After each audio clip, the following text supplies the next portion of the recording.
didn't want to make any changes.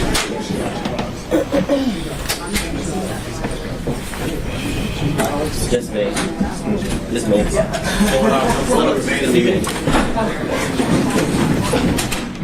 You see it?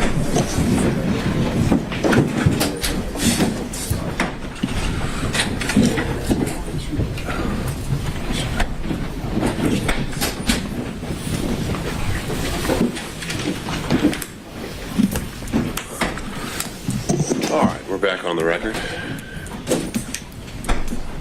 Stay ready? Yes, Judge. I just am trying to get to where I can share my screen. We need to add you as a host then. What's your profile name on the Zoom? Your screen name on the Zoom. Adam Avadi. All right, just making sure.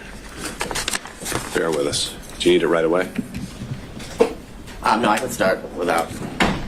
All right, floor is yours. Good afternoon, Your Honor. I want to start with some of the things that were addressed over the last hour and a half. First, beginning with something Mr. Merchant referenced as it related to the comments that the state made in regards to the good faith basis in which was submitted to the court, in which defense counsel claimed the evidence would show. And I would strongly bring to the court's attention that the claims that were made were material misrepresentations. And what I will say to the court, and why I say that to the court, is because the representations that were made by counsel was that Miss Daisha Young, Miss Sonia Allen, Mr. Dexter Bonds, Investigator Hill, Investigator Green, Investigator Ricks, all of these people would be called, and Mr. Bradley would be able to impeach their knowledge by saying that he specifically, in his presence or to him, said that Miss Willis and Mr. Wade were in a romantic relationship, and that Miss Willis and Mr. Wade were cohabitating, that they all knew that. And I would submit to the court, we didn't hear from any of those individuals. Mr. Bradley impeached no one. And I say no one because he did not impeach Mr. Wade. In order to properly impeach a witness, you have to confront the witness with the specific statements. Mr. Wade, and you can look back at the YouTube of the entire hearings of the last couple days, Mr. Wade wasn't once confronted with a statement that he claimed or said, or that is claimed that he said to Mr. Bradley. The way you properly impeach somebody, you have to confront the witness. Here would be Mr. Wade, and once he makes a statement that you believe to be inconsistent, and you have a witness who can prove that inconsistency, that's when you call that witness. And when Mr. Wade was on the stand, not once was he asked, did you tell Mr. Bradley this in a confidential conversation in your conference room that was not covered under attorney-client privilege? That was not asked. The specifics of that conversation was not asked. So any testimony that Mr. Bradley testified to is impermissible. It is improper impeachment because they did not confront Mr. Wade with it. So that's where the state would begin with the comments that Mr. Merchant made about me referencing his wife as lying. I never called Ms. Merchant a liar. I never used those words. I don't know why she made the material misrepresentations. It could be because Mr. Bradley lied to her. I don't know the reason. So, but I can submit to the court that those were material misrepresentations that were made to this court on the day a few Mondays ago as everyone was arguing the motions to quash certain subpoenas. I'd also bring to the court's attention that during that motion to quash subpoenas, certain subpoenas, Ms. Yurdy's attorney appeared, Mr. Partridge, and he made very clear on that Zoom that Ms. Yurdy had absolutely no knowledge of a romantic relationship and absolutely no knowledge of cohabitation. Those were the specific references that he made. So what I would submit to the court is those are considered adoptive admissions that his client has made based on the statements he made because of the representations she made to him. So, and I know that sounds convoluted, but what I would say to the court is Ms. Yurdy told Mr. Partridge, because Mr. Partridge told the court that she had absolutely no information about romantic relationship, and she had absolutely no information as in regards to... So, but wait, are you making an argument I should make inferences based... Now, these would be attorney-client privileges, or communications then. She's communicating with Mr. Partridge about what her upcoming testimony is. That's why she's hired him, and you're telling me I should infer things based on her communications to him? Absolutely, because they're not attorney-client communications anymore when he discloses them to the court and everybody else as they watch the Zoom and attend the hearing. The difference is there was no request to go in camera. There was no request to go or to have a private conversation with you as was done with Mr. Bradley. That would have been the proper procedure. So yes, I'm asking you to infer that, 100%. I'm asking you to infer that her testimony was at best inconsistent. Because the testimony of Ms. Yurdy, when she testified, was vague, very little description. When asked in a very leading manner, is it true, or do you know that Ms. Willis and Mr. Wade were in a relationship from 2019 into the time you were fired, or excuse me, you were forced to resign from the district attorney's office in March of 2022? She said yes. And then further, when pressed by Mr. Sadow, he talks about why she believed they were in a relationship. And what was interesting from Ms. Yurdy's testimony, that they were pretty close friends up until she left the DA's office, that she asserted to the court that on a yearly basis, Ms. Willis said, I'm in a relationship with Mr. Wade in 2019. Oh, by the way, I want to tell you again in 2020, because we're in a new year, I'm still in a relationship with Mr. Wade. And again, in 2021, the assertion is Ms. Willis then went back to Ms. Yurdy and confirmed, hey, I just want to reconfirm me and Mr. Wade are still in a relationship. It's absurd. It's absolutely absurd. More importantly, when Mr. Sadow asked her about why she believed that they were in a romantic relationship based on her own observations, she said something. He actually asked her, did you see him kissing or hugging? She said yes, but there was no description or qualification about when it occurred, what she actually saw, excuse me, was it a kiss on the cheek, things of that nature. So I would ask you to frame her testimony from that standpoint when you're addressing her credibility, as the court's going to do with each and every witness that you heard during the testimony of all the witnesses during the hearing. I'm going to see if my screen will share.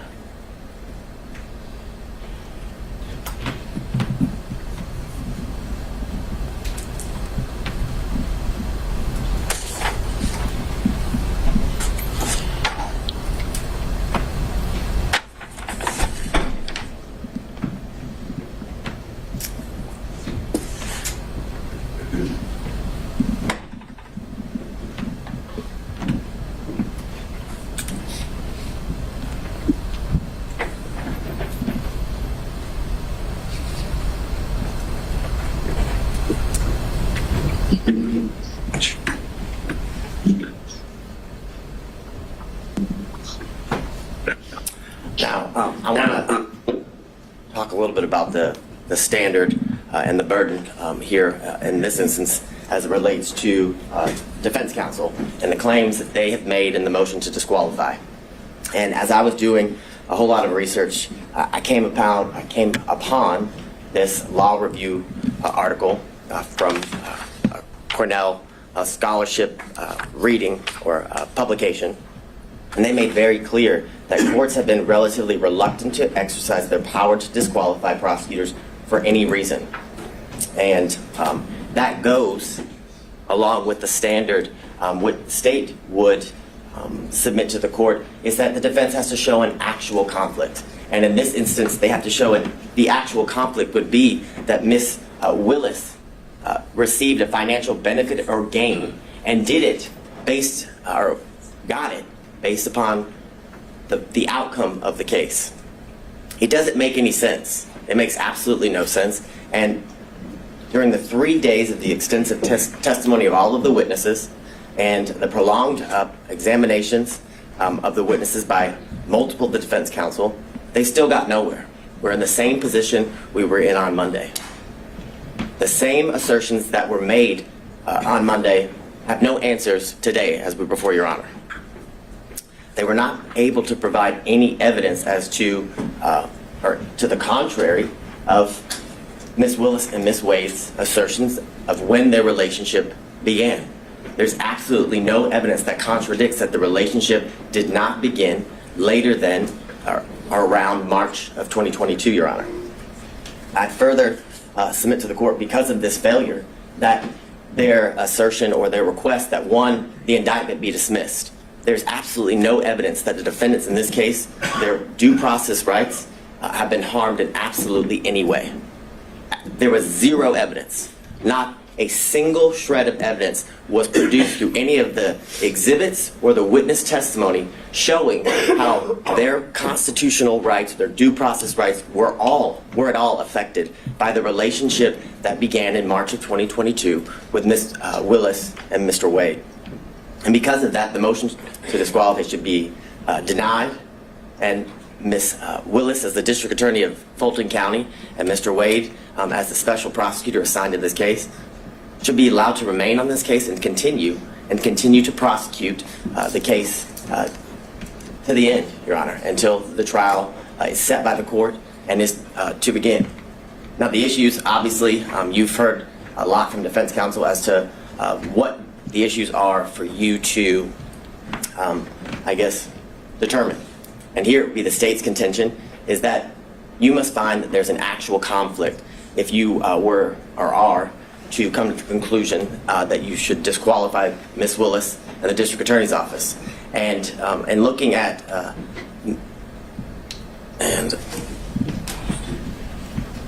what I think you're talking about, is this Ventura? It's McGlynn v. State, McGlynn v. State, 342 Georgia Appeal 170. It's a 2017 case. In that case, as it talks about the standard of proof that the defense, or the burden that the defense must show and go to show an actual conflict, is they say it's a high standard of proof, which is definitely not a preponderance of the evidence, which is a much lower burden for any party who's trying to meet that standard of preponderance. But it's clear that what the standard is that it's a high standard of proof for both when determining whether there's an actual conflict and when there's forensic misconduct that is found, Your Honor. And I want to go through some of the cases that defense counsel has referenced as they argued here today and in their filings. And I guess the bright line standard, or the standard and the grounds for which disqualification is appropriate for Your Honor to be determining in all of the cases as it relates to disqualifying the elected district attorney, is that you either find that there's a conflict of interest or that there's been some sort of forensic misconduct. Those are, I guess, the two areas that, Your Honor, that is in your purview when you are looking to resolve an issue regarding disqualification. Now, in a recent case, Lee v. State, which is 224 Georgia, Lexus 31. It's a February of 2024 case here out of our appellate courts. And in that case, Justice Pinson wrote that a trial court did not abuse its discretion by failing to disqualify an assistant district attorney absent an actual conflict of interest. And that is the case that was ruled on by the Georgia Court of Appeals about a month ago, Your Honor. Now, the cases in which defense counsel has relied on in their briefs and here today, I would submit to the court the cites are misleading, are inapplicable, and some of them actually support the state's position. And what I would say to you is that the defendants, in many instances, combine language from the multiple cases and kind of what I would say is misstates the law as it relates to what the law or what is required in order for an elected district attorney and their office to be disqualified. And what I would submit to the court is... Let's go back to that. Show me how. Yes. Show you how. So I think the first one they cited was battle versus the state. Certainly a conflict of interest or the appearance of impropriety can be the grounds of disqualification. Well, there are a number of these cases that seem to exclusively rely on the appearance of impropriety. right. So they acknowledge that there's some ambiguity here, that sometimes Whitworth gets cited to Ventura, and we've got this quote that comes up where it's just they only cite to an actual conflict that must be involved.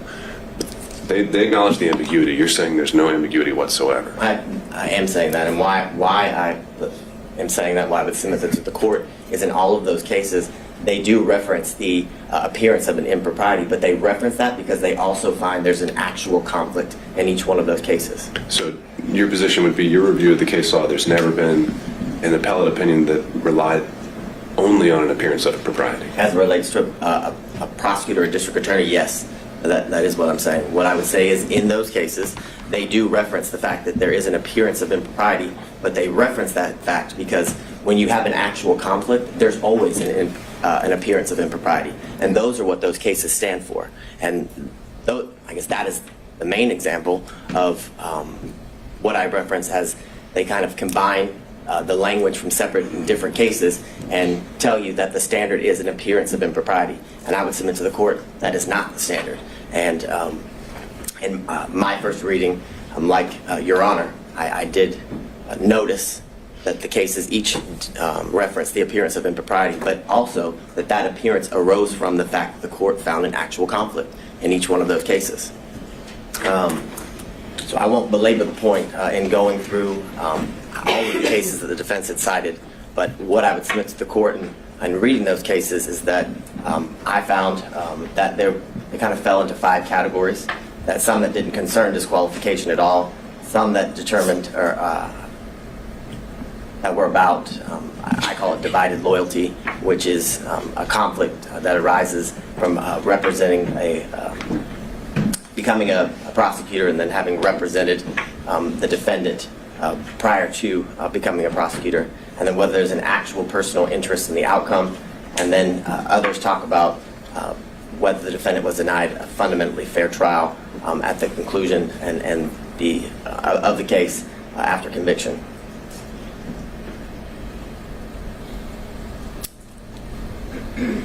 And these are some of the cases that defense counsel had cited within their brief that had absolutely no application to the issue that we're here before Your Honor today. The first, McIver v. State, has nothing to do or has nothing related to the disqualification of anyone. I think some of these are just relating to kind of aspiring for broad language about standards to prosecutors. So point taken there. But if there are more... All right, keep going.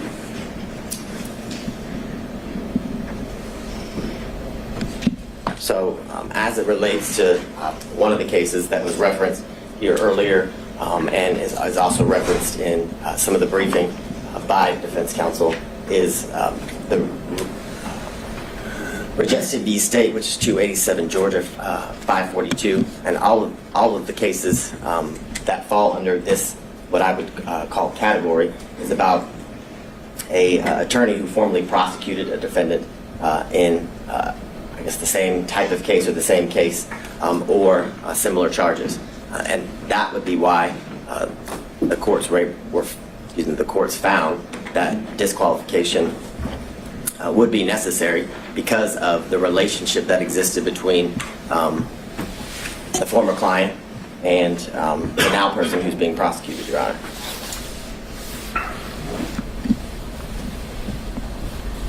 The next series of slides just goes through what has been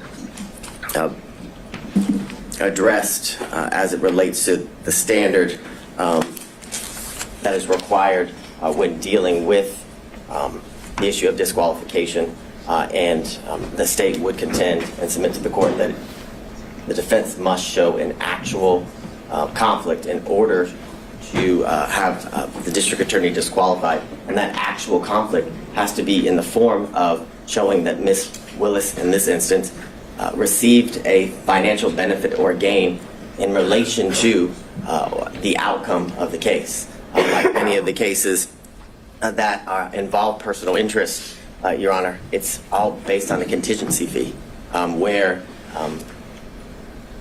how much they're paid, or a bonus, for example, is dependent upon the outcome of the case. That's how one is to show that there's a personal interest in the case. We have none of that here. And I would submit to the court, we have absolutely no evidence that Ms. Willis received any financial gain or benefit. The testimony was that Ms. Willis paid all of the money back in cash as related to the trips, and if didn't pay back in cash, it was all right. Let me explore this one a little bit. Mm-hmm. So, in addition to you're saying it's only an actual conflict, are you also saying that it's only if a financial interest is affecting the final result, the outcome? That's the only one we should be worried about, or is it that the prosecution as a whole is what we should be looking at in terms of a stake? So what I'm thinking of, I'm just going to try and come up with some hypos here. What if ADAs are given a bonus for every motion to suppress they win, $1,000 per Fourth Amendment claim they win? Well, now they've got an incentive, if one of their officers is lying, not to tell you about it, because they want to win that motion to suppress. But maybe that doesn't affect the outcome, because you can win a motion to suppress or lose it, and that doesn't decide whether it's going to be a guilty or not guilty verdict. But doesn't that affect the prosecution of the case, if not the outcome? Yes, I would definitely agree that that would be an instance where disqualification would be necessary and appropriate, because it's a situation that involves a contingency fee, and I would submit to the court that it actually does end up affecting. It could, based on how important the motion to suppress is, right? Correct. But if it's some immaterial, I don't know. But I guess, so you're saying it's maybe not so much just whether it's a guilty or not guilty dismissal, no process at the end of the day. It is actually the conduct of the prosecution that should be looked at throughout the course of the prosecution. Correct, as it relates to how it affects the prosecution, which I would submit to the court ultimately is going to affect the end outcome of the case. If you have a contingency fee based on winning, or how, if you win a motion to suppress, and if you win, you get a bonus, as Your Honor referenced. I think that is ultimately going to affect the end outcome of the case, because, as Your Honor just said, if there's an instance where an officer is lying, or where there isn't a good faith to go forward with that motion, the prosecutor would go forward with regardless, because of the contingency fee, which not only affects the prosecution at that point of the proceedings, but ultimately is going to affect the entire case, because if they were to win a motion to suppress, or I guess the motion would be denied and the evidence wasn't suppressed, knowing that they didn't have a good faith basis to go forward affects the ultimate outcome of the case. So I think it's twofold, as Your Honor has referenced. I think it's at that part of the procedure or the proceedings would definitely qualify for a reason necessary to disqualify a prosecuting agency, but ultimately that action during the procedure will lead to the ultimate outcome of the case being or hinging upon a contingency fee like the ones in the cases referenced by counsel in the state that are on the screen. So getting into the language again, what you just had up there with greater amusements and amusement sales. Greater amusements is one of those. You refer to the appearance of conflict as dicta. Why do you think that's dicta? I think the quote from that one is, it guarantees at least the appearance of a conflict of interest. Why is that dicta? It seems very central to the holding in the case. Because I don't disagree with Your Honor, but in that case, an actual conflict was found, and the appearance. They didn't find that. I would disagree with Your Honor. My reading of the case is that an actual conflict was found, but because of that actual conflict, an appearance of impropriety was seen, and that's the reference, or why the state referenced that case in relation to the argument that an actual conflict is required.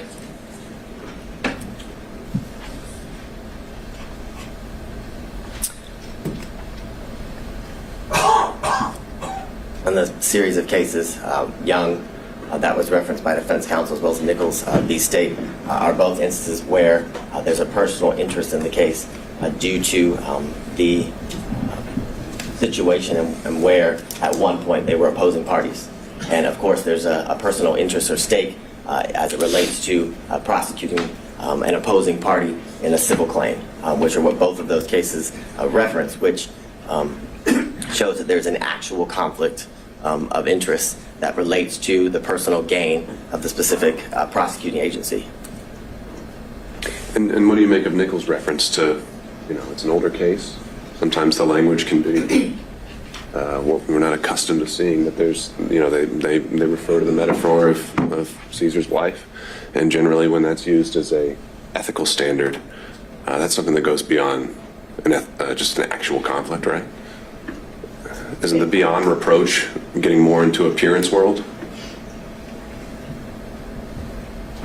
Is it getting beyond? No, isn't getting into the appearance aspect of things when we're talking about Caesar's wife. But I think it goes beyond that based on the language of the holding in that case, where it literally says that the individual had a personal interest in obtaining a fee by forcing a settlement in the civil case and using the criminal case as leverage. So that's not an appearance of impropriety. That is an actual conflict of interest in which arises because of the individual's personal stake in the end outcome of the case, Your Honor. So that's how I would differentiate, I guess, the representations of defense counsel as it relates to the standard or the burden that must be shown, and why the state would submit to the court, and the most recent ruling out of the Georgia appellate courts that an actual conflict is required to be shown. So I'm going to skip through these series of slides. You've heard all about Whitworth.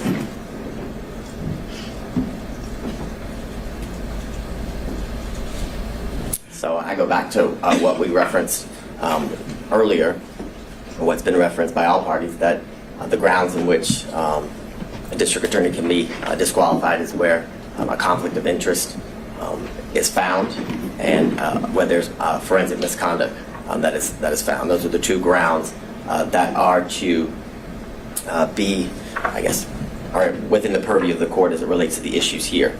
And again, I go back to the most recent case that was Justice Pinson wrote about, and that there must be, by failing to disqualify the assistant district attorney, absent an actual conflict of interest. I think the language there is very clear, and I think it's very controlling, and I think it's purposeful, I would submit to the court, because an actual conflict of interest is what is required in order for a district attorney to be disqualified, because the cases make very clear, and through the precedent relating to this issue, that a disqualification of a district attorney is the last, for lack of better words, ditch effort that should be exercised as it relates to the court in curing certain conflicts that may arise.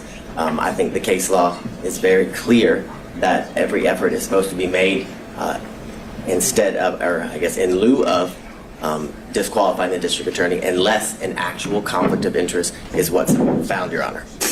And it can't be cured.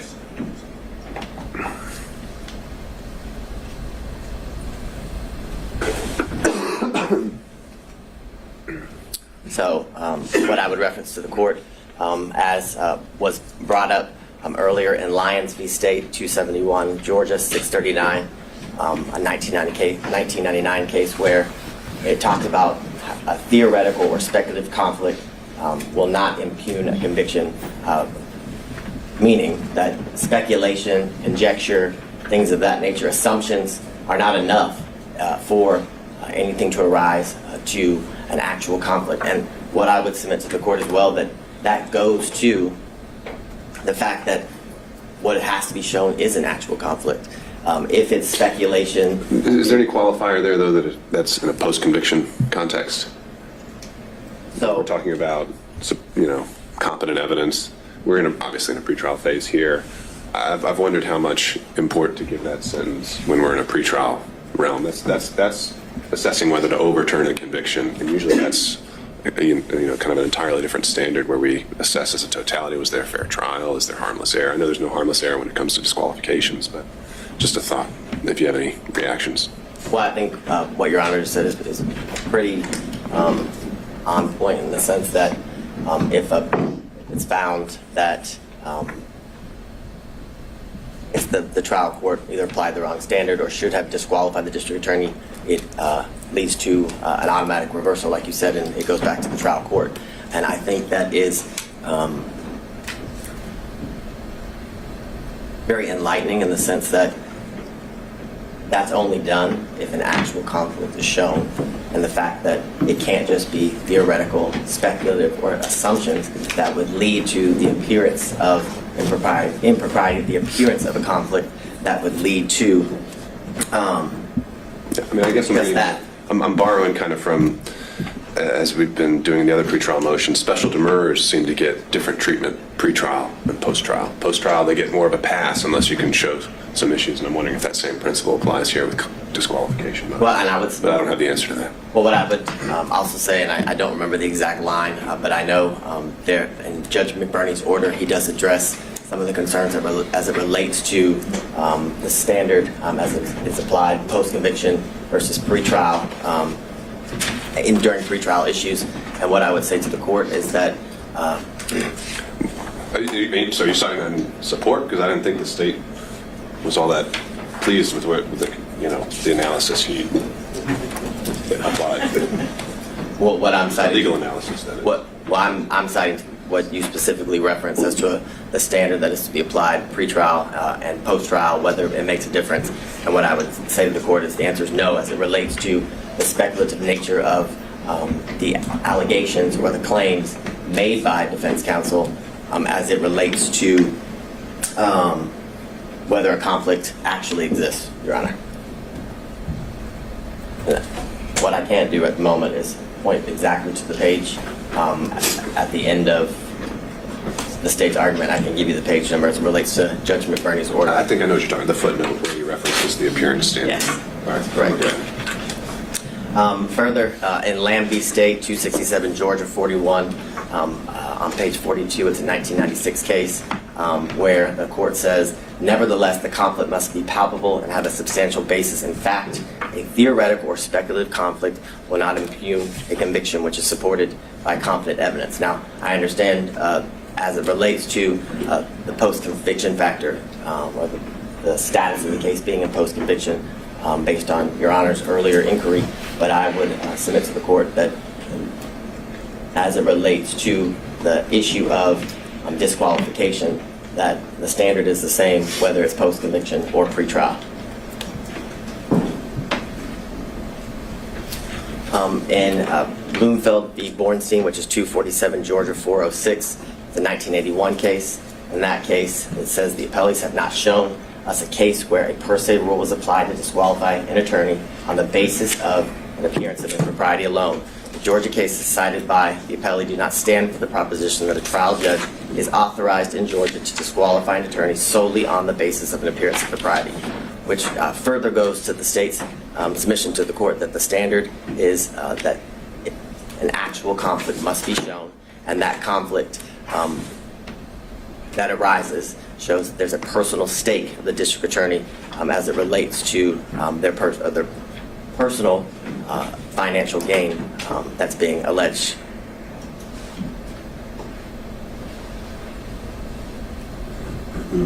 So in the case that's been referenced by all parties here today, Whitworth v. State, 275 Georgia, Appeal 790, 2005 case. In that case, it says Whitworth's complaints are largely based on speculation and conjecture. Applying any evidence standard to the record, it is clear that the trial court did not abuse its discretion in denying Whitworth's motion to disqualify Morgan based upon his personal interest in his conviction. Aren't we past the speculation and conjecture aspect of this, though? I mean, the original and the core of the financial allegation is that there is a relationship and that money has changed hands. There's maybe still an open question of where the ledger stands, but I think it was conceded that balance could run in one way or in the district attorney's favor. Is that contested? Yes. What's not contested is that a relationship did develop between... And that purchases were made back and forth. That's the state's position.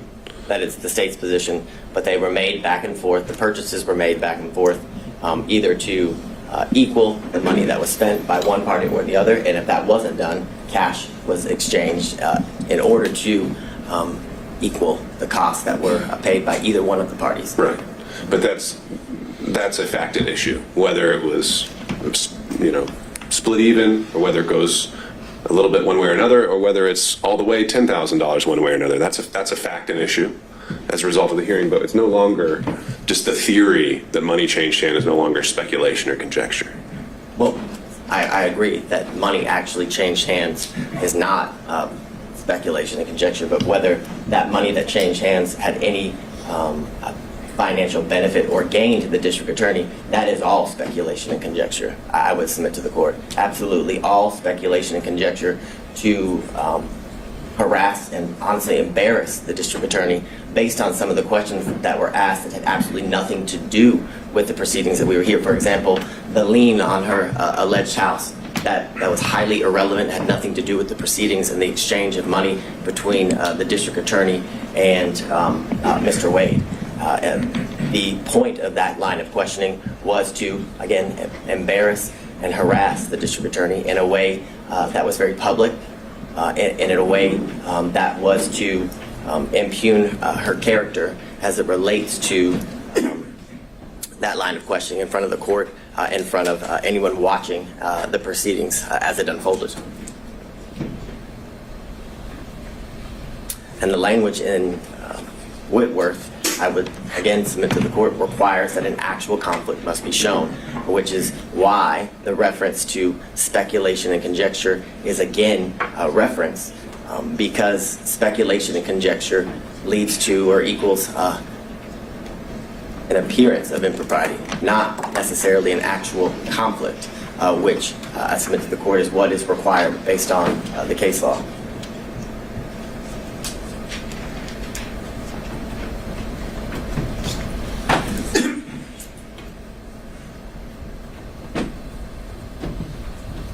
So in State v. Sutherland, which is 190 Georgia Appeals 606, it's a 1989 case, and it says, while the prosecuting officers should see that no unfair advantage is taken of the accused, yet he is not a judicial officer.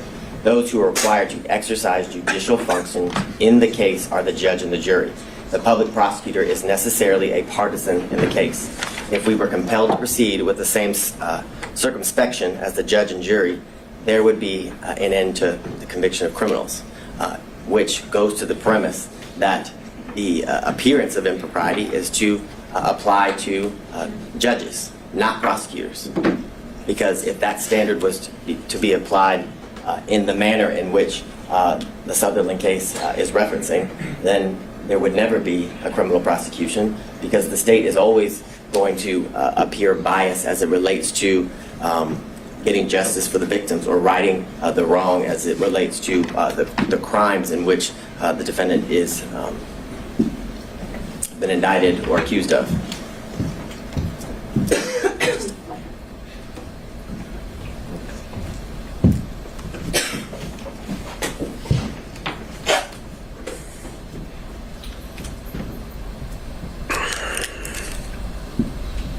So I want to move into I guess the evidence that Your Honor saw and heard during the last couple of days, 3 total days of testimony as it relates to the witnesses. You heard from Ms. Yurdy, who the state would contend is a disgruntled former employee. You heard from Terrence Bradley, also someone who is a disgruntled former partner. The text messages in the state's opinion show that he is vengeful. You heard from his own testimony here, sitting before the court, that all he did was speculate, and any information that he had and garnered and then passed on to Ms. Merchant was mere speculation. I believe he said that over and over again when asked if he had personal knowledge, my recollection is around 15 times he said he had absolutely no personal knowledge of a romantic relationship between the DA and Mr. Wade. You also heard from the special prosecutor, Mr. Wade, a former judge. You heard from the 80th governor of the state of Georgia, Roy Barnes. You heard from the first female elected district attorney of Fulton County, and you heard from her father, who was a 40-plus year practicing attorney in good standing when he left the practice of law. And what I would submit to the court is that Miss Gertie's testimony was nothing more than inconsistent at best, based on what I referenced to the court earlier as it relates to the representations that were made by her counsel prior to. Are those in evidence? Would his responses during a motion to quash, which weren't subject to cross-examination by defense attorneys, weren't even part of the evidentiary record of the hearing? Again, I'm just kind of puzzled by that. You didn't ask the question of Ms. Gertie, what did you tell your attorney before coming here? And then we could have dealt with privilege issues and whatever else. I would agree with the court. It's not an evidence, but it was a statement by an officer of this court to the court during a hearing related to her testimony and how we would proceed with her testimony in this hearing. But it's clear that what was represented as to why she would not have, I guess, be an appropriate person to testify was that she had absolutely no knowledge of the romantic relationship. That was the basis of why her counsel was saying that she shouldn't have to testify, that she shouldn't be compelled by the under that court. theory, if accepted, where did the incentive arise between Monday and Thursday for her to completely change things around? Where did the incentive arise? So she was fighting so hard to avoid if we're going down that road you proposed, she was fighting to have not to come in here and testify at all. And then she comes in here and testifies. Why would she have testified the way she did if she didn't want to testify so strongly? If we're going down this road of trying to just gauge her interests and these kind of things, I don't know if I'm quite following that theory. And I can appreciate that, but I would say the reason she didn't want to testify, I would submit to the court, is because this is an incredibly public forum where she would have to testify against a former friend and a former boss. And I think the change, I wouldn't qualify it as an incentive. What I would qualify it is ultimately when she was forced to testify, right, a motive and a bias as to why she testified in the manner in which she did. When asked by Ms. Merchant as to the reasons for her leaving, she kind of danced around the issue. And then as Ms. Cross asked her about whether she resigned or forced to leave, she was fired, she came out and said she was given the choice: you can either resign, but either way you're leaving. You're fired, or you can resign in a manner in which she wouldn't be officially fired, and when she's trying to get future employment and things of that nature. So I would submit to the court that there's absolutely no incentive. An incentive is not why Ms. Gertie's testimony changed, or the state would contend her testimony changed, but it was the reason she testified the way she did was because of her bias towards the DA, which gave her motive to what the state would contend is be less than honest before the court. And I would. But if we're going to draw inferences based on her fighting the subpoena, why would she have fought it if she had such a bias and wanted to say these untruths? Because she didn't want to come on national television and have to be exposed to the things that, well, I don't know anybody who wants to testify before a court in a normal trial, a normal proceeding, but one of what I would qualify in this high profile of nature, where everybody would be able to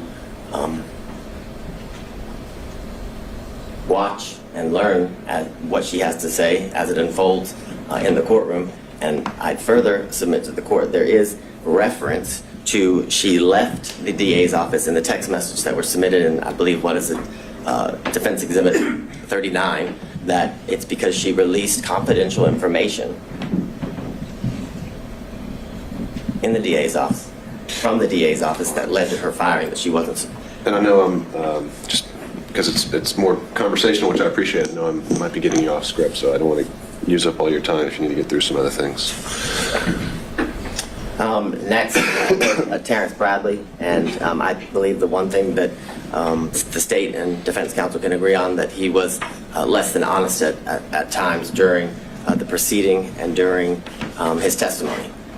He, when pressed or asked by Mr. Sadow why he was fired, he basically chalked it up to a dispute between partners in a business.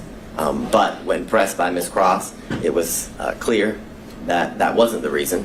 And what I would submit to the court, what has been referenced by defense counsel as baffling as to why the state would go into such a topic area. The state, as all counsel has when appearing before the court, has a duty of candor. And when Ms. Cross knew she was going to have to cross Mr. Bradley, she knew he lied. And she had a duty of candor to the court, in the state's opinion, to expose that. More importantly, it goes to his credibility and the statements that had been represented by defense counsel that he allegedly had made in the past. So it was important to bring that to the court's attention, because when a witness is testifying, the court is assessing their credibility and determined whether to believe the veracity of the statements made by the witness or not. So that is the most important factor when determining whether somebody is telling the truth or a lie. Furthermore, he reluctantly, when pressed, finally admitted that he paid off the assault victim. Eventually it started with an escrow account and led to he did pay off the victim in that case. He testified over a span of 3 days, and like I referenced to the court, he must have said 15 times that he had no personal first-hand knowledge as it relates to the relationship between Ms. Willis and Mr. Wade. More importantly, when pressed by counsel, he could not pinpoint a time in which he knew that the relationship occurred. There were many instances in which he described that very well could have fallen within the time frame that was testified and by both Ms. Willis and Mr. Wade, as it relates to the relationship beginning or transitioning into dating in March of 2022 and into the end of the relationship in August or the summer of 2023. And as I referenced to the court, the statements that Mr. Bradley made, the state would contend are inadmissible hearsay as it relates to the statements that he was pressed and asked about what Mr. Wade told him, because Mr. Wade was never confronted with those statements. And in order for impeachment to be proper, he must be confronted with the specific statements that are alleged to have been made in order to impeach him. Again, Mr. Bradley had every motive to lie. I believe the text messages are kind of clear, are very clear, as it relates to his disdain towards Mr. Wade, which due to the fact that he was expelled or exiled from a thriving law practice, and it was clear the practice, and Mr. Wade sided with the alleged sexual assault victim, which is clear he assaulted her due to the fact that he paid her off. And as I referenced earlier, Ms. Merchant represented to the court that Mr. Bradley had personal first-hand knowledge, basically of it all, of everything, and that he would be able to basically be an impeaching machine. I think Your Honor referenced him as the star witness when you were addressing the claims that were made by Ms. Cross in relations to Ms. Merchant's representations to the court. And what I would submit to the court is that all Mr. Bradley's representations as it relates to whether or when the relationship between Ms. Willis and Mr. Wade began, and whether they cohabitated, because that was a promise that was also made, that he would be able to impeach the investigators as it relates to cohabitation, was mere speculation, gossip, and innuendo. And this is, Your Honor. The impression I got, and we can correct this while we're all here together, is that Mr. Bradley directly overheard a statement from each of these individuals that they could be impeached with. Ms. Merchant, is that accurate? Directly overheard. Which ones are we talking about specifically? Well, essentially, that kind of seemed to be all of them. You had said Allen, Bond, Young, and then the investigators, Hill, Green, and Ricks, could all be directly impeached by statements overheard by Mr. Bradley. Yes. In reference to your question, the unequivocal answer was yes. And when Your Honor is looking through the text messages, I would submit to the court that the text messages don't even say or indicate what was represented to the court in relation to the good faith basis for this motion to disqualify as it relates to the testimony of and the ability to impeach witnesses through Mr. Bradley. What's been referenced by all counsel is Mr. Bradley's assertion of absolutely as it relates to whether the relationship existed prior to Mr. Wade's hiring. And the question in itself involves speculation, because it asks, do you think it started before she hired him? And he says absolutely. He doesn't say he knows. He doesn't provide any context as to how he knows. And in these text messages and through his testimony with the court, the source of his information was unclear. What I would say to the court as to a lot of things, other than the one conversation that allegedly occurred between Mr. Wade and Mr. Bradley, and I would submit to the court that conversation never occurred. That would be the state's contention. And how do we know that? We know that because that conversation was not confronted, or Mr. Wade was not confronted with that conversation.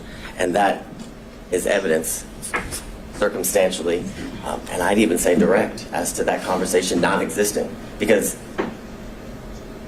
based on the representation made by defense counsel, it would be clear that that would be a conversation that would have been relayed to, because it wasn't privileged, as Your Honor found, that would have been relayed to Ms. Merchant. And if that conversation happened, you better believe that would have been a conversation that defense counsel would have confronted Mr. Wade with and against. And the reason they didn't do that was because it didn't exist. Again, you heard from Mr. John C. Floyd III, the district attorney's father. As Your Honor heard, he was a well-respected member of the legal community for over 40 years.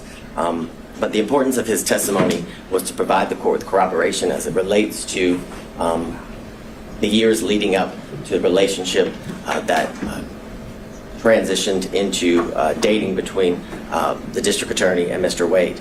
What he testified to is that he moved into her South Fulton home in 2019. The evidence of his moving into that home at that time was his Georgia driver's license, official government document.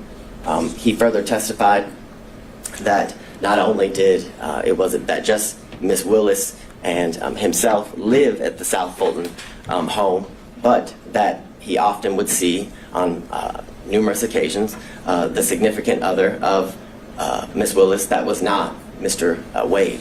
He referenced that that person had a nickname of Deuce, and that he kept a lot of his belongings in the garage of Ms. Willis. He specifically said he kept a lot of his disc jockey equipment, is how he referred to it when before the court.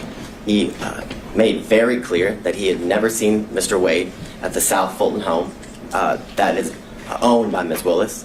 He made clear that he lived in that home with Ms. Willis and Ms. Willis alone, other than her two daughters who would occasionally visit that home until after February of 2021. But what precipitated the soon move of Ms. Willis to what I would reference as safe houses for her protection was a protest that occurred before her home in February of 2021. He then expressed to the court that Ms. Willis moved in the spring of 2021, and that due to these threats that were taken very seriously, he had only seen his child 13 times. He said, in reference to the questions by defense counsel that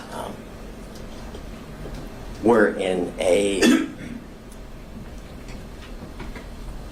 and I'm just going to be straight up with the court, they were trying to make Ms. Willis a liar, what is how I would submit to the court, in the sense that she testified that she was concerned for her safety and her family's safety, which included her father and her daughters, and that Mr.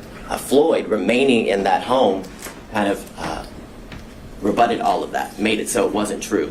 But he testified that he stayed in the home because it was the home that she had put her blood, sweat, and tears in and was able to buy, and that he stayed in the home because there was constant officer presence. He told the court that he bought extra security equipment. He even went as far to tell the court that he slept in different rooms on different nights because he felt his safety was in such a concern.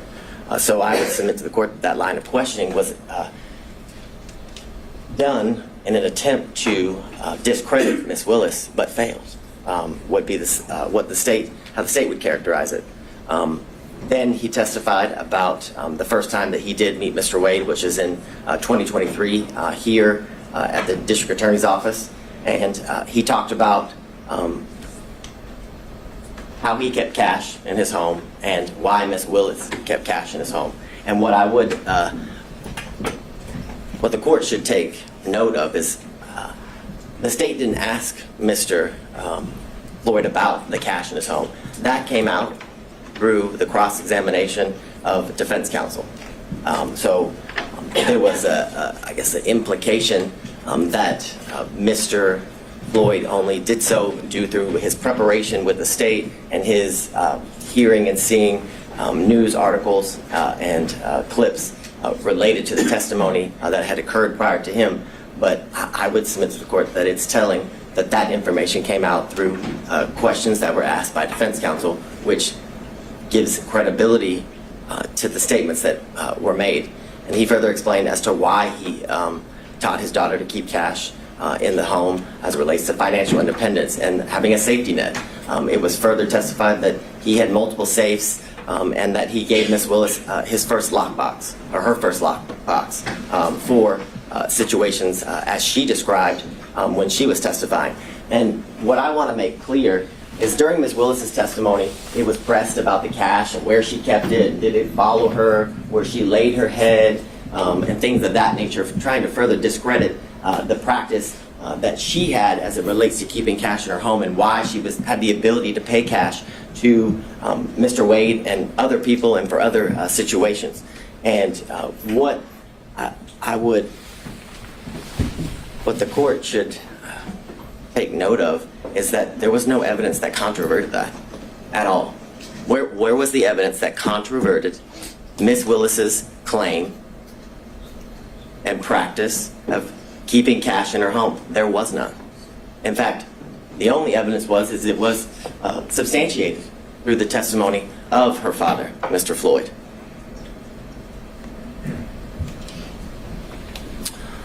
Furthermore, you heard from former Governor Roy Barnes, and his testimony was significant and important because how I would phrase it, Your Honor, is it debunks this. Let me on this point, and I think you might have had a more recent opportunity to review his testimony than I have. You say on the slide that she was the first choice to lead the prosecution.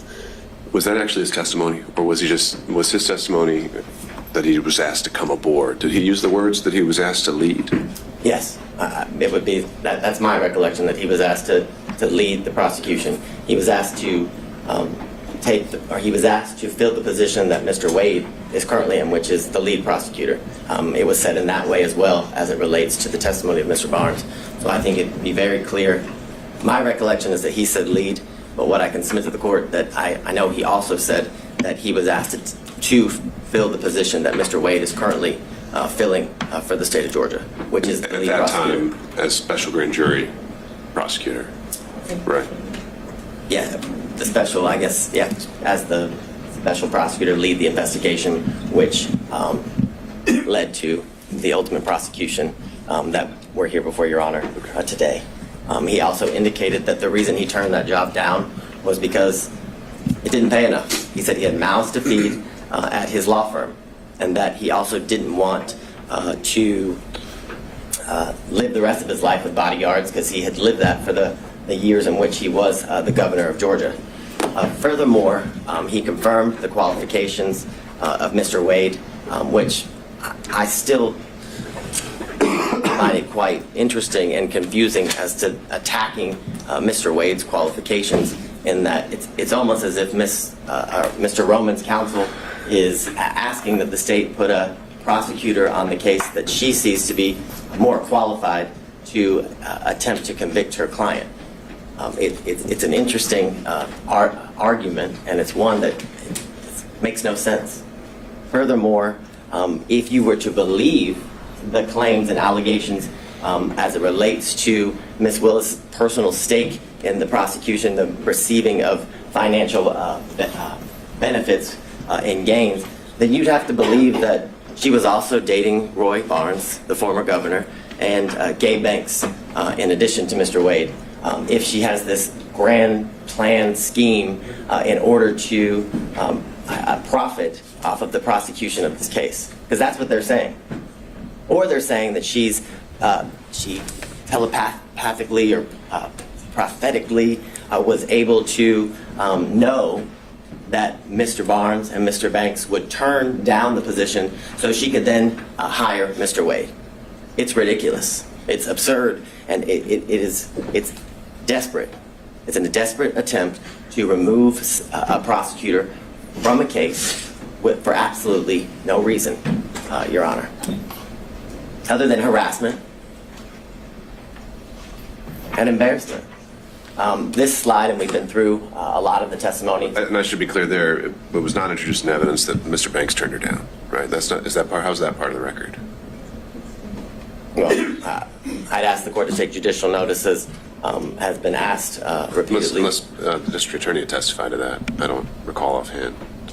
I will be frank with the court. I don't recall if Ms. Willis testified to that exact fact, but I know that Mr. Banks represented that to the court during Monday's hearing as it relates to the allegations that were made. I understand Your Honor's position as it relates to that. Just trying to make sure we know exactly what is in the evidence and is not, but regardless, I think your point is made. I think it's an evidence of the record as it relates to, I guess, the issues that led up to the actual hearing of this case.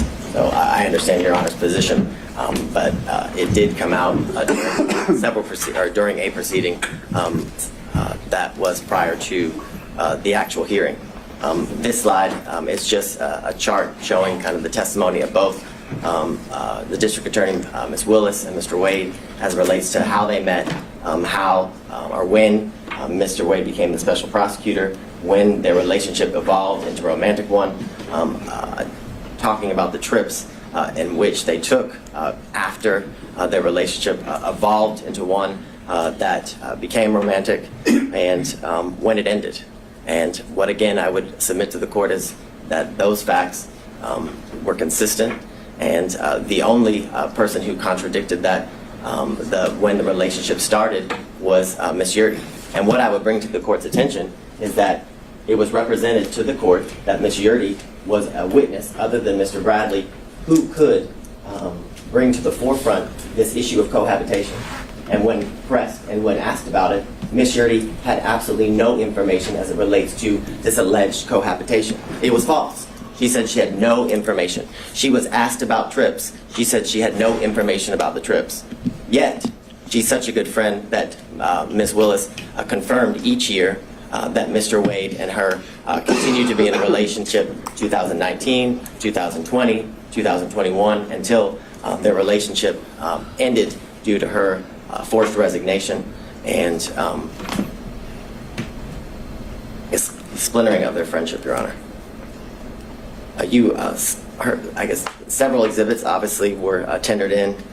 Most of them were exhibits that came from the sealed divorce of Mr. Wade and Miss Jocelyn Wade, contracts for legal services, trip itineraries, and the text messages. And I would specifically reference prior to today, the only text messages that were before Your Honor were defense exhibits 26 and 27, which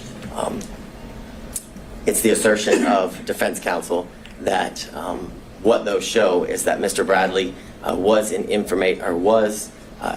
had information as it relates to the relationship starting prior to March of 2022, and that's just false. Those text messages do not contain that. It does not pinpoint, just as Mr. Bradley couldn't, when the relationship actually started. And furthermore, you have the testimony and the evidence of the text messages that it was mere speculation. If you, as Your Honor reviews the full chain of text messages, it is clearly Ms. Merchant and Mr. Bradley going through what I can describe as nothing else other than a mere fishing expedition between the two of them at first, because it's asked about certain members of the DA's office who would have information as it relates to specifically, for one, Ms. Young. It is asked whether she would have information, and he had no idea. He said he assumed, he was speculating. And that is the same as each person that was subpoenaed in reference in the text messages. All of that was speculation. And you know it was speculation because not a single one of them testified. That's telling. Because if it wasn't mere speculation, if it wasn't mere gossip, and if it wasn't mere conjecture, each one of those people who were subpoenaed would have been called to testify, like District Attorney Willis was, like Mr. Wade was, in order to be confronted and then impeached by Mr. Bradley. You've heard, obviously, about the phone records, and I have a maybe, because whether it comes into the purview of Your Honor as it relates to the determination that Your Honor is to make as it relates to the disqualification of the district attorney. You also have the affidavit from the employee who worked at the winery who confirmed that Ms. Willis did, in fact, pay in cash up to more than $400. And I understand that this is part of the proffer of the state, but it's important because that is a witness who the state didn't go find. That is a witness who went to CNN in order to confirm what Ms. Willis testified to, further giving her statement's credibility and credence before the court.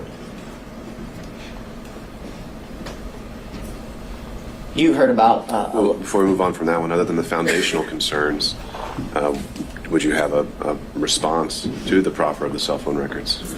I have, I'll get to that now, I was going to get to it later, but I have several foundational concerns as it relates to the cell phone records. I don't think I've ever, as Mr. Sadow's motion makes very clear, the state uses cell phone records routinely. And I would agree with that. We use them routinely. But we use them with an expert. And they're always challenged. Right. So, like I said, in the interest of time, setting aside the foundational concerns. Oh, I thought you were asking about them. No. Focusing on the substance of them, assuming that it would be admissible in the guise that he's proffered. Maybe you have that further up, but what's the reaction to that? So, what I would say initially is that due to the fact that they were analyzed by someone who was a non-expert, the analyzation of those cell phone records were not properly peer-reviewed. They were not, it's clear from the state's review that the normal practices that are used to check the use of which kind of data is being used in reference to the two specific dates, I believe it's September 10th and 11th and November 29th and 30th, the affidavit that is used to say that Mr. Wade remains at Ms. Willis's, or in the area of Hateville, because again, during the hearing, the address for the Yurdi condo never came out. It was just that it was the Hateville condo. The actual phone number for Mr. Wade was never established. And the documents that were provided to the state that were certified business records did not have a subscriber page. So we have no idea that the number belongs to Mr. Wade. Now I understand Your Honor wants to look past the foundational issues, and I can appreciate that. But the foundational stuff that's very important as it relates to the admissibility of the records. No doubt about that. But if somewhere how they were able to survive those foundational concerns, do you have any reaction? Yes, I do, and I will skip forward so I don't. So what's interesting is that the records that were provided they start in January of 2021 and they go, I believe it's to November 30th, I think is what of 2021, the span of the records. And you heard from all of the witnesses, including Ms. Yurdy, that Ms. Willis did not move into the Hateville address until April of 2021. That was the testimony from all of the witnesses, April of 2021, and that she lived in her South Fulton home from when she met Mr. Wade in October of 2019 up until when she had to move. And the assertion by defense counsel is that Mr. Wade and Ms. Willis began a relationship right after they met in October of 2019. What's interesting and what's telling is that Mr. Wade's handset doesn't once appear in anywhere near the area of her South Fulton home, but they're dating, but they're in a serious relationship. And if you were to believe what the defense counsel says, that they have been in a relationship from October of 2019 up until she moves in April of 2021. So, a year and a half or so, but he never once enters the area of her home. But they want you to believe that that's a lie, which is why counsel for defense continued to press District Attorney Willis and Mr. Wade as to whether he had ever been to that South Fulton home. Well, this corroborates that that was not a lie, that he had never been to that home, and it's more than suspect if you've been in a relationship, as they claim, for all this time, but never once went to the house. So I think that's telling. What I would also bring to the court's attention in the state's initial review of the records, that from January of 2021 to March of 2021, those times when Ms. Willis did not live again at the Hateville address, she didn't move there until April of 2021, that his handset appears in that area 23 times. Sure. Why How she's do not you living? reconcile that with this testimony that was alluded to, I think, by opposing counsel, the reasons he gave for being in the area? Well, Would those line up to 23 times? I think, he didn't give too many reasons for being there, right? Well, I think that's the point. I would say yes, that is the point. He referenced that that's an area that it was not uncommon for him to be in, and clearly that is the case because Ms. Willis didn't live in that area. So again, it's further corroboration as to what Mr. Wade indicated to the court. And after Ms. Willis moved into the condo in April of 2021, they appeared 35 times. Now, I want to make clear to the court, both Ms. Willis and Mr. Wade never denied that he had been to that condo before. The specific testimony that was elicited by Ms. Willis and Mr. Wade was that he had never laid his head, was the direct quote, at that condo, which these records don't prove that he laid his head anywhere. If you were to believe the analysis, or if you were to give credence to what the non-expert says as it relates to Mr. Wade's handset in September and November for the 3 to 4 hours that the phone is alleged to have remained, that doesn't disprove anything that was testified by both Mr. Wade and District Attorney Willis.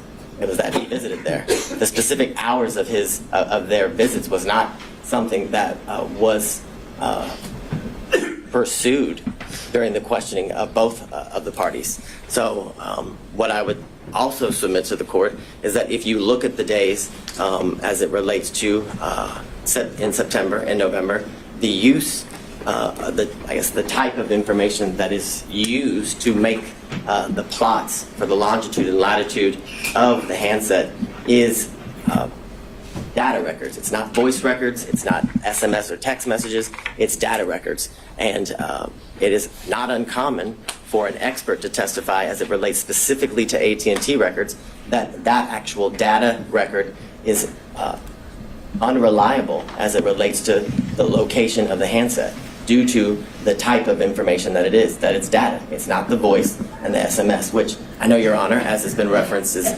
was a prosecutor not only here in this county, but for the federal government, where this kind of information is commonly used. So in the comments that were made by the court, it was clear that you understood and understand the use of cell phone records as it relates to put somebody in an area, and again, not in a specific location. I'd also bring to the court's attention, as it relates to the validity of the affidavit and the analysis done by the expert that was hired by Mr. Sadow, is that not once does it reference the fact that AT&T records commonly have duplicate and triplicate entries within the call detail records. That is something that is commonly seen, and that is something that is seen in these records. And that is something that leads to the incorrect number of times that has been alleged that Ms. Willis and Mr. Wade were in communication through text and voicemail. And I'd also submit to the court that that number doesn't prove anything again, doesn't prove that anybody's in a relationship. It proves that they were in communication with each other. And I think Your Honor can use your own life experience as it relates to people you work with or friends that you are close with, and the number of times that you make calls to any of those people. I can submit to the court that I have a friend who I've been friends with for 15 years, and she worked in the office previously with me. And based on our professional relationship and our personal relationship, the friendship that we had and still have, that we talk 30 times a day. So and that doesn't mean we're in a relationship. So the assertion that the number of times that Miss Willis and Mr. Wade have spoken to each other, whether it's through text message or phone, it has no validity as it relates to them being in a relationship. What I would submit to the court is that what was shown through all of the evidence was that there's been a true cost to Miss Willis as it relates to her life, that she had additional expenses that she had to endure because of her position, in the sense that she told the court that she had a mortgage, but on top of that mortgage, that in a house she didn't live in anymore, she had to pay for a safe house, that her home was vandalized, and there were racial epithets and sexual bigotry that were spray painted onto her house. The concern of her safety and her life is something that was testified to, and the fact that this job has led to the isolation and separation of her from her family and friends, which was given credence, and the credibility of those statements were provided by her father, Mr. Floyd, that he had only seen his daughter 13 times since all of these instances occurred. The stateful nature of the statements and the falsehoods that, for example, in these text messages that were purposefully leaked to the media as it relates to Miss Willis's daughter, subjecting her position in school, that she flunked out of college, which isn't true, which in fact she has graduated from an HBCU. But what's been leaked to the media is the fact that she flunked out of school and someone other than her father moved her, which again, the validity of which was never shown. And all the while, Ms. Willis, facing these costs, has been able to continue to do the work unrelated to this case, which is shown in the fact that Atlanta's murder rate and violent crime rates have decreased while she has been in office. But what was shown through the testimony of all of the witnesses and through the evidence that Your Honor heard was that there wasn't an actual conflict, that the defense failed to provide any sort of actual conflict in relation to Ms. Wade's, I guess, the relationship that transpired from the relationship between her and Mr. Wade, and that there was absolutely no evidence of a financial benefit that she gained as it relates to the prosecution of this case and the ultimate outcome of the case. The corroboration of all of that is the things that Your Honor is very much aware that she could have, I guess, financially benefited from stretching out the case, for lack of better words, by the special grand jury recommended that 39 individuals be indicted. But through her sifting through the special grand jury's report and all of the evidence with the team that indicted the case, they only went with 19 of the defendants, which had she gone with all 39, based on the defense counsel's assertions, would have given her the opportunity to certainly find these financial gains that are claimed through the allegations of defense counsel. More importantly, why would Ms. Willis repeatedly ask this court to set a trial date as soon as possible if her motive in prosecuting this case was to continue to financially gain as alleged from the prosecution of this case? It doesn't line up, it doesn't make sense, and it doesn't make sense for a reason, because it doesn't exist. More importantly, this office has multiple RICO and as well as large-scale cases like this one, and much larger. And they also there's a lot of high-profile prosecutions. If Ms. Willis's ultimate goal by hiring Mr. Wade was for her financial benefit, then she would put Mr. Wade on every single one of those cases. So she could certainly revel in the riches and lavish lifestyle that has been referred to by defense counsel, which there's been absolutely no evidence of. The evidence was she stayed at a DoubleTree in Napa, a DoubleTree. I don't know that to be a lavish hotel. Most people, when they go to Napa, if they want to lavishly experience Napa, stay at the Ritz-Carlton, the Four Seasons, things of that nature, not a DoubleTree. So the allegations and assertions that Ms. Willis was living the lifestyle of the rich and the famous is a joke, an absolute joke. As it relates to what you heard, and the secondary issue is the forensic misconduct. And for lack of better words, what has to be shown is that the statements that were made by Ms. Willis related to the prosecution of the case and ultimately the guilt or innocence of the defendants. And we have none of those statements. There's been no evidence. Nothing has been provided to Your Honor as it relates to Ms. Willis' specific statements made about any of the defendants and in relation to the guilt or innocence of any of the defendants. I forget which defense counsel referenced the fact that she said she had a 95% conviction rate. Well, what Ms. Willis's job is to instill confidence in the community as to how well she is doing as it relates to her constitutional duties. And that was exactly what was done when she referenced that she had a 95% conviction rate in the previous year that she was serving as a district attorney.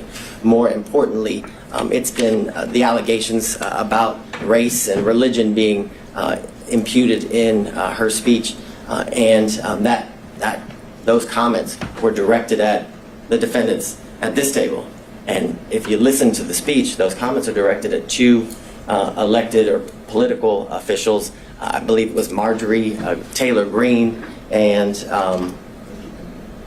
Ms. Bridget Thorne, who is a member of the Fulton County Board of Commissioners here. She specifically used their names. I don't know that they, and my knowledge is they're not supposed to be sitting at the table, and I haven't seen them in my work as it relates to this case, Your Honor. So those allegations that Ms. Willis committed forensic misconduct are, again, there's no validity to them. There's no evidence of them as it relates to any of those comments, which this is an issue that Judge McBurney has previously ruled on when these same allegations were alleged as it relates to extrajudicial statements made by Ms. Willis, and it involved a statement that the words fake electors were said by Ms. Willis, and he found there was absolutely no conduct that was impermissible as it relates to forensic misconduct.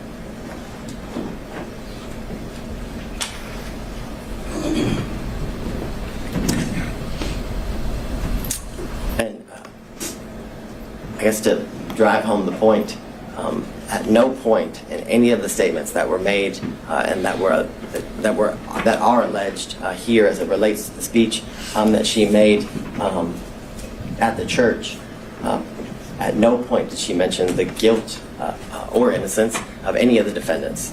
She, again, was merely responding to comments made by Marjorie Taylor Greene and Bridget Thorne, two other political officials, therefore making her comments not even close in the realm of any sort of forensic misconduct.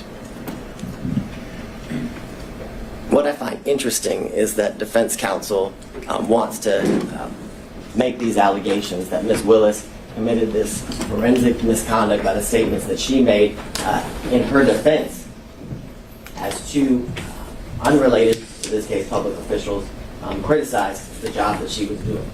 And, I find the hypocrisy interesting in the sense that we've had video proffers released to the media by defense counsel, emails between counsel released to the media by defense counsel, statements have been made by defense counsel in relation to this case. We had the unredacted version of the cell phone records of Mr. Wade released to the media by defense counsel with his private and personal information causing the threat of harm to both Ms. Willis and Mr. Wade to increase. The most recent instance was the text messages that Your Honor hadn't ruled on their admissibility prior to their release, and it was made clear during the hearings that the ability to get those, the full chain, was something that they were unable to do. But they figured a way, and the minute they figured a way, they released it, the information to the media simultaneously with turning it over to the state and the court. For all the reasons obviously stated before Your Honor, that this motion should be denied because the legal requirements that are required in order for the district attorney to be disqualified have not been satisfied. The defendants have failed to raise any issue legally or factually to satisfy the legal standard for disqualification. They must show an actual conflict. They've been unable to show that the prosecution of this case was at all a result of political bias, which has been accused, or accusations have been made, as well as demonstrated that the prosecution of this case was motivated by any means or any way because of malicious prosecution. And they haven't been able to prove that this case was one of selected prosecution for political benefit or gain. All allegations that have been made during the course of different hearings and the procedures as it relates to this case. What I would leave the court with, and how the state started the argument, is that courts have been generally unreceptive, if not hostile, to attempts to disqualify prosecutors based on pervasive and institutional conflicts, which makes clear that the burden, that the standard is very, very high that must be met in order for an elected district attorney to be disqualified. And that burden, that standard has not been met. An actual conflict has not been shown. And more importantly, in conjunction with that, there's been absolutely no evidence that the district attorney has benefited financially at all, but benefited financially in conjunction with any outcome, whether it be now or ultimately as it relates to the prosecution of this case.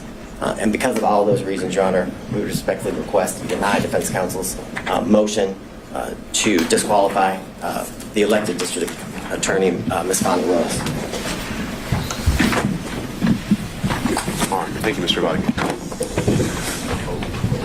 Your Honor, I think we have 5 minutes and 44 seconds.